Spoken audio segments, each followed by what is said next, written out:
Market में Friday के दिन पे भी सेलिंग कंटिन्यूएशन था। थोड़े विक्स ज्यादा थे, पुल बैक ज्यादा थे, पर कंटिन्यूएशन नॉनदलेस सेलिंग की साइड पे ही हुआ है। अब अगला वीक, आने वाला वीक एक शॉर्ट वीक है। ट्यूसडे के दिन पे इंडिपेंडेंस डे की हॉलीडे है, तो क्या हिसाब से हमें ट्रेड करना है। फिर निफ्टी एक्सपायरी भी है मंडे के दिन पे। क्या आउटलुक होना चाहिए, कौन से लेवल्स पे बाइंग या सेलिंग का देखना है, डिस्कस करेंगे सब पॉइंट्स इन डिटेल में। Welcome back to traders cafe, मेरा नाम है सुहेल। चलते हैं एनालिसिस पे। निफ्टी का क्लोजिंग मिला है 19,428 पे। फिर निफ्टी का वीकली व्यू लेके देखते। सो कंडीशन क्या दिख रहा है निफ्टी में। अब कंप्लीट चार्ट को एनालाइज करें।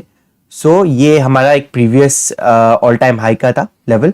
यहां से पुल बैक लिया, डीप पुल बैक लिया, वापस से स्लो एंड स्टडी अपना जर्नी शुरू किया 15,300 से ऊपर जाने के लिए। पुल बैक लिया, कंटिन्यूएशन गया 18,600 के आसपास में हाई बनाया, पुल बैक लिया 16,800 के आसपास में एक स्विंग बनाया, और फिर जब से कंटिन्यूस ऊपर की तरफ जा रहा है। सो प्राइस का ऑब्जेक्टिव क्या रहता है जब भी ऐसे स्विंग्स बना रहा है प्राइस। जब स्विंग्स बना रहा है तो एक बेस फॉर्मेशन हो रही है। तो ये एक बेस हो गया, इसको ऊपर की तरफ, अब ऊपर की तरफ गया तो इसको कहीं ना कहीं ऊपर की तरफ यहाँ पे बेस को शिफ्ट हो जाना चाहिए। कौन सा लाइकली बेस लगता है। देखिए अब यहाँ से सेलिंग आ रहा है, अगला जो सपोर्ट है वो ये लेवल्स के आसपास में होगा। 18,800, 19,000 ये जोन के आसपास में सपोर्ट होना चाहिए।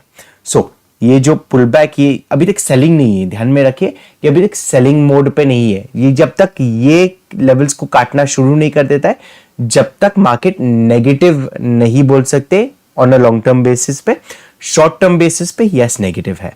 अब मार्केट यहां से क्या करेगा, शायद थोड़ा ऐसे ये सब पुल बैक लेगा, यहाँ पे एक बेस बना दिया, थोड़ा साइडवेज चले गया, एंड फिर वापस से जर्नी उसकी ऊपर की तरफ शुरू कर सकता है।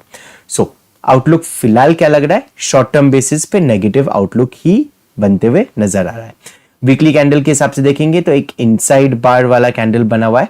अब हम लोग अज्यूम कर रहे हैं कि ये प्राइस यहां तक आ जाएगा।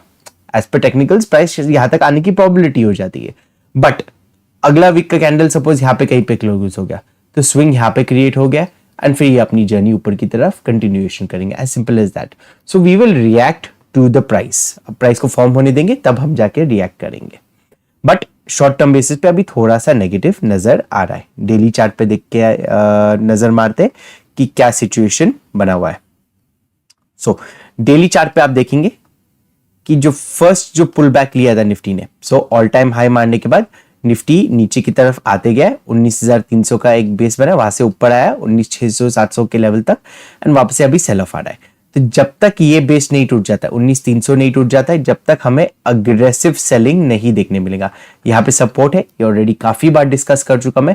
ये लेवल्स टेकआउट हो गया 19,300, यहाँ से अग्रेसिव सेलिंग नजर आ सकता है 18,800 या 19,000 के लेवल तक।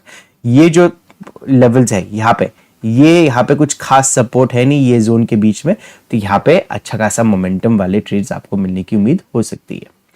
प्लान क्या होना चाहिए, देखिए इसके नीचे आया नहीं अभी तक, शॉर्ट का प्लान रहेगा। ये टारगेट के इसके नीचे टूट गया तो फर्दर शॉर्ट्स कर सकते हैं।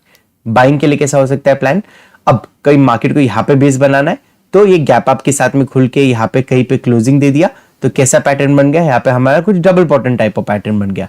ये दो बॉटम्स बन गए, यहाँ से फिर कंटिन्यूस ऊपर की तरफ जा सकता है, थोड़ा साइडवेज होके फिर ऊपर की तरफ जा सकता है। As simple as that. अब देखना है कि मार्केट कहाँ पे खुलता है। 15 मिनट के चार्ट पे चले जाते हैं एंड देखते हैं एग्जैक्टली हमारा कल का ट्रेडिंग प्लान क्या होने वाला है। फ्राइडे के दिन देखेंगे, शार्प सेलिंग आया इनिशियल 3-4 मिनट्स के अंदर ही, काफी बड़ा एक 50-60 पॉइंट का मूव आ गया था निफ्टी के अंदर। कंटिन्यूएशन हुआ 19,400 430 का एक्सपेक्टेशन था, वो लेवल्स तक निफ्टी आया है। अब कंटिन्यूएशन का प्लान कर सकते हैं हम, कभी एक फ्लैटिश ओपन मिल गया तो flat to slightly gap down मिल गया 19,415 406, सो 19,415 और 406 ये लेवल्स के बीच में, ये 10 पॉइंट के रेंज में मैं यहाँ पे सेलिंग के लिए देखूंगा निफ्टी को। 19,300 का मेरा टारगेट रहने वाला है। यहाँ से सेल ऑफ आ गया, यहाँ पे 19,300 का फर्स्ट टारगेट रहेगा। ये लेवल टूट गया कभी 19,300 का तो अगला सपोर्ट है 19,230 के आसपास में। एक्सपेक्टेशन ये है कि यहाँ से हमें एक 100 पॉइंट का कल के दिन पे मूव मिल सकता है। कभी 19,410 400 का लेवल टूट गया तो आके 19,300 पे थोड़ा टाइम स्पेंड कर दिया, फिर ब्रेकडाउन कंटिन्यूएशन किया तो और 70 पॉइंट यहाँ पे नीचे की तरफ मिल सकते हैं। कभी एक गैप अप या गैप डाउन ओपन हुआ। देखिए कभी एक गैप डाउन ओपन हुआ, छोटा मोटा गैप डाउन है 40-50 पॉइंट के रेंज के अंदर ही, वेट करेंगे थोड़ा पुल बैक के, पुल बैक का रिजेक्शन जैसे ही मिल जाता है हम शॉर्ट करने की तैयारी करेंगे। तो देखिए ये जो शॉर्ट आए हैं ये दिन पे काफी वॉलेटाइल शॉर्ट्स थे, तो कभी गैप डाउन मिला, कुछ लोग अपना प्रॉफिट बुक करेंगे, जो लोग शॉर्ट्स मिस किए उन लोग एंट्री करने की कोशिश करेंगे। तो वेट करेंगे एक रिजेक्शन के लिए, gap down, pull back, rejection, rejection जैसा ही आता है वहां पे हम शॉर्टिंग का प्लान बनाएंगे। टारगेट ऑलरेडी डिस्कस कर चुके 19,300 और 19,230 का। ध्यान रखिए जरूरी नहीं कि पुल बैक यहाँ पे यही लेवल्स तक आए, पार्शियल पुल बैक भी हो सकता है। सो से फॉर एग्जांपल 19,350 पे मार्केट खुला, एक एग्जांपल देता हूं आपको, हो सकता है 420-430 का लेवल के क्लोजिंग है, 400 का ये है, तो 350 पे आसपास में खुला, 380-390 तक आया, वहां पे रिजेक्शन दिया और फिर सेल ऑफ के लिए आ गया, तो ये भी एक पॉसिबिलिटी हो जाती है। तो जरूरी नहीं कि फुल रिटेस्ट का वेट करने की जरूरत है आपको। पुल बैक लिया, प्राइस एक्शन बना नेगेटिव का, आपने शॉर्ट के छोटा रिस्क लेके अच्छा रिवर्स टू 1:3 1:4 वाला ट्रेड दिख रहा है, वहां पे आप शॉर्ट कर सकते हैं। अब बाइंग की ओर पे कब देखना है, देखिए निफ्टी के अंदर जैसा डेली चार्ट में बनाया मैंने कि गैप अप खुला तो हो सकता है थोड़ा सा एक पॉजिटिव मोमेंटम आ जाए मार्केट के अंदर, तो पर मैं वेट करना चाहूंगा। ये देखिए ये प्राइस एक्शन है यहाँ पे बना हुआ, जो भी सेलर्स है उन लोग का स्टॉप लॉस यहाँ पे कहीं पे ये लेवल्स के आसपास में होगा। तो कल के दिन पे कभी मार्केट गैप अप खुला 19,500 के आसपास में, सो 19,500 के आसपास में गैप अप खुला और पॉजिटिव प्राइस एक्शन में, देखिए जस्ट एक पॉजिटिव कैंडल बन गया तो मैं इंटरेस्टेड हूं नहीं बाय करने के लिए, बट यहाँ पे पॉजिटिव प्राइस एक्शन बनना शुरू किया कि हायर लोज बनना शुरू हुए एंड हायर हाइज बनना शुरू हुए, भले ही 3 मिनट के टाइम फ्रेम पे, छोटे टाइम फ्रेम पे। सो जैसे ही ये प्राइस एक्शन बनना शुरू कर देता है मैं यहाँ पे बाइंग की ओर पे देखूंगा, और ये हो सकता है कि कल के दिन पे 19,560-580 के आसपास में निफ्टी चले जाए। अब देखते हैं बैंक निफ्टी को किस तरह से ट्रेड किया जा सकता है। अगेन बैंक निफ्टी का हम पहले वीकली चार्ट को नजर मार के देख लेते हैं, वीकली चार्ट पे क्या नजर आ रहा है बैंक निफ्टी का। सो 3 हफ्ते से लगातार नेगेटिव ही है, पुल बैक ही ले रहा है बैंक निफ्टी, क्लोजिंग दिया है 44,199 पे। अब की पॉइंट्स क्या है, एक फर्स्ट ये जो लेवल्स है ये सपोर्ट के लेवल्स तक ऑलरेडी आ चुका है, अब ये लोस टूटना शुरू हुआ तो हो सकता है ये सपोर्ट भी गिव अप करेंगे एंड अच्छा खासा एक नेगेटिव मोमेंटम हमें मिले, एक चीज वो हो सकता है। दूसरा चीज क्या हो सकता है कि यहाँ पे सपोर्ट ले ले मार्केट, यहाँ पे पॉज ले ले, पॉज लेके वापस से ऊपर की तरफ जाना शुरू हो जाए, ये भी हो सकता है। बट ज्यादा करके ये सब प्राइस एक्शन दिखा रहा है कि नेगेटिव हो चुका है मार्केट। अब हो सकता है ये हफ्ता पॉज ले ले, अगले दिन अगले हफ्ते कंटिन्यूएशन ले ले, या कंटिन्यूएशन के लिए भी डायरेक्टली जा सकता है। अब इसके पिछले हफ्ते में मैंने क्या कहा था आपको कि यहाँ पे एक विक बन गया है, पुल बैक अच्छा खासा ले लिया, जब तक ये विक के नीचे नहीं आ जाता जब तक हम नेगेटिव नहीं मान सकते। अब ये विक के नीचे ट्रेड करना शुरू किया है तो कंटिन्यूएशन की प्रोबेबिलिटी थोड़ी ज्यादा बढ़ जाती है। चलिए देखते हैं डेली के चार्ट पे क्या नजर आ रहा है बैंक निफ्टी में एंड वो हिसाब से कल का ट्रेड कैसे प्लान करना चाहिए। सो एक चीज आपको बैंक निफ्टी में नजर आता होगा कि जो ब्रेकडाउन है, जो प्रीवियस स्विंग का एक ब्रेकडाउन है बैंक निफ्टी ने ऑलरेडी यहाँ पे कर चुका है। सो निफ्टी का पेंडिंग है, करना बाकी है, बैंक निफ्टी यहाँ पे कर चुका है। सो कंडीशन क्या हो जाता है यहाँ पे, मेरा सेल ऑन राइज का कंडीशन बन के निकल आता है। तो फ्लैट खुल गया मार्केट, सेलिंग के लिए देखूंगा मैं। गैप अप कहीं पे खुला तो मोस्टली गैप अप खुला, ये ऊपर जाने की कोशिश किया तो यहाँ पे रेजिस्टेंस मिल जाएगा, यहाँ पे रेजिस्टेंस मिलेगा, यहाँ पे रेजिस्टेंस मिलेगा, सेलर्स फील्ड से एक्टिव होंगे तो एक सेल ऑन राइज का कंडीशन यहाँ पे बन जाता है। गैप अप खुला हम शॉर्टिंग के अपॉर्चुनिटीज ढूंढेंगे, फ्लैट खुल गया या गैप डाउन खुला अगेन हम शॉर्ट के अपॉर्चुनिटीज ही ढूंढने वाले हैं। अब 15 मिनट के चार्ट पे चले जाते हैं, एग्जैक्टली कौन से लेवल्स पे हमें सेलिंग के लिए देखना है वो डिस्कस कर लेते हैं। सो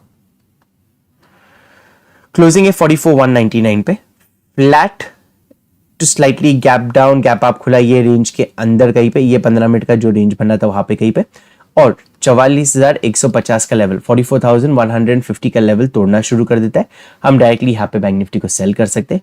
साइकोलॉजिकल लेवल है एक 44,000 का राउंड लेवल, सो 44,000 का एक साइकोलॉजिकल लेवल है, यहाँ पे मार्केट पॉज ले सकते हैं, पॉज लेके फिर थोड़ा ब्रेकडाउन, मतलब 15-20 मिनट आधा घंटा पॉज ले लिया ये लेवल पे और फिर ब्रेकडाउन करना शुरू कर दिया तो 43,800 के लेवल्स हमें नजर आ सकते हैं। सो प्लान क्या रहना चाहिए, फ्लैट खुला ये 150 पॉइंट का मूवमेंट हमारा कैप्चर करने का इंटेंशन रहना चाहिए मेजर क्वांटिटीज पे, यहाँ से फर्दर ब्रेक डाउन हो गया, ये हमारा बोनस पॉइंट्स रहेगा करीबन 200 पॉइंट का। यहाँ पे हम अग्रेसिवली ट्रेल करते हुए जाएंगे ये जोन के अंदर, क्योंकि इन साइकोलॉजिकल लेवल के आसपास में। अब कभी गैप अप या गैप डाउन हुआ तो देखिए, कभी गैप डाउन ओपन हो गया 44,100 के आसपास में, यही लेवल्स के आसपास में कहीं पे गैप डाउन हो गया, वेट करना, एक पुल बैक लिया मार्केट ने, पुल बैक का जैसा ही रिजेक्शन लेता है हम शॉर्टिंग की अपॉर्चुनिटी देखेंगे 44,000 के राउंड लेवल के टारगेट के लिए। अब कभी गैप अप ओपन हुआ, देखिए जब तक ये लेवल्स के ऊपर कहीं पे क्लोजिंग नहीं दे देता है, सो ये जो जोन बना हुआ है 44,500 600, ये जोन के ऊपर कहीं पे क्लोजिंग नहीं देता है डेली बेसिस के ऊपर, तो जब तक मैं इंटरेस्टेड हूं नहीं बाई करने के लिए, यहाँ पे बाइंग के लिए जितने बार मार्केट बाइंग के लिए आएगा यहाँ पे रेजिस्टेंस इसको मिलते जाने वाला है। सो सेल ऑन राइज को अपनाने वाले कल के दिन पे कभी गैप अप ओपन हुआ, गैप अप होके 44,500 के यहाँ पे रिजेक्शन ले लेता है, या 44,400 ये स्विंग के यहाँ पे रिजेक्शन ले लेता है, तो हम ये सब लेवल्स पे शॉर्टिंग की अपॉर्चुनिटी ढूंढेंगे। देखिए कभी गैप अप 44,300 के आसपास में, तो यहाँ पे मत शॉर्ट करना, वेट करना, थोड़ा ऊपर की तरफ पुल बैक ले लिए, फिर एक रिजेक्शन ले लिया, तो फिर वहां पे अच्छा एक शॉर्ट बन के निकल के आएगा। तो गैप अप ओपन हुआ 44,400 44,500 44,570 600, ये ओपनिंग प्राइस जो है, ये सब लेवल्स हमारे शॉर्टिंग के लेवल्स होने वाले कभी गैप अप ओपन हुआ तो। अब चलिए देखते हैं कल फिन निफ्टी की एक्सपायरी किस तरह से फिन निफ्टी को ट्रेड किया जा सकता है। फिन निफ्टी के भी डेली चार्ट आप देखेंगे तो नेगेटिव ही बना हुआ है, यहाँ पे कंटिन्यूएशन जैसा बैंक निफ्टी में ब्रेक डाउन कर चुका है, यहाँ पे भी ब्रेक डाउन कर चुका है, एंड यहाँ से सेल ऑफ कंटिन्यूएशन का प्लान कर सकते हैं। प्लान क्या रहना चाहिए, फ्लैट खुल गया मार्केट, सो 19,700, सो 19,700 का लेवल जैसे ही ये स्विंग क्रॉस करना शुरू कर देता है, हम यहाँ पे सेलिंग की ओर पे देख सकते हैं। 50 रुपए का स्टॉप लॉस होना चाहिए। 19,600 के आसपास में फर्स्ट टारगेट निकल के आएगा, 19,530 के आसपास में अगला सपोर्ट है, तो वहां तक का सेकंड टारगेट निकल के आएगा। अब कभी गैप अप या गैप डाउन ओपन हुआ तो गैप डाउन ओपन हुआ, पार्शियल पुल बैक का वेट करना, पुल बैक रिजेक्शन होना शुरू हुआ, शॉर्ट कर सकते हैं, टारगेट्स ऑलरेडी इंटैक्ट है हमारे 19,600 के और 19,530 का। गैप अप के सिचुएशन में क्या करना है, देखिए बैंक फिन निफ्टी भी बैंक निफ्टी की तरह नेगेटिव ही है, सेल ऑन राइज का ही हम क्राइटेरिया ढूंढने वाले। सेल ऑन राइज के लिए क्या है, कभी गैप अप खुला 19,790 के लेवल के यहाँ पे कभी रिजेक्शन ले लेता है, या 19,830 के आसपास में कभी रिजेक्शन लेता है, तो ये सब लेवल्स हमारे शॉर्टिंग के लेवल्स होने वाले हैं। तो वेट करना, गैप अप खुला, ऊपर की तरफ जाना शुरू हुआ या रिजेक्शन लेना शुरू हुआ, ये सब लेवल्स पे ध्यान देना, यहाँ पे हम एक शॉर्टिंग का ट्रेड बनाने की प्रोबेबिलिटी को देखेंगे। वीडियो अच्छा लगा हमारा तो लाइक एंड शेयर जरूर कीजिएगा। अभी तक टेलीग्राम ग्रुप नहीं फॉलो करते तो नीचे डिस्क्रिप्शन बॉक्स में लिंक दिया हुआ है, इसे जरूर फॉलो कीजिए। Thank you for watching the video, have a great trading day.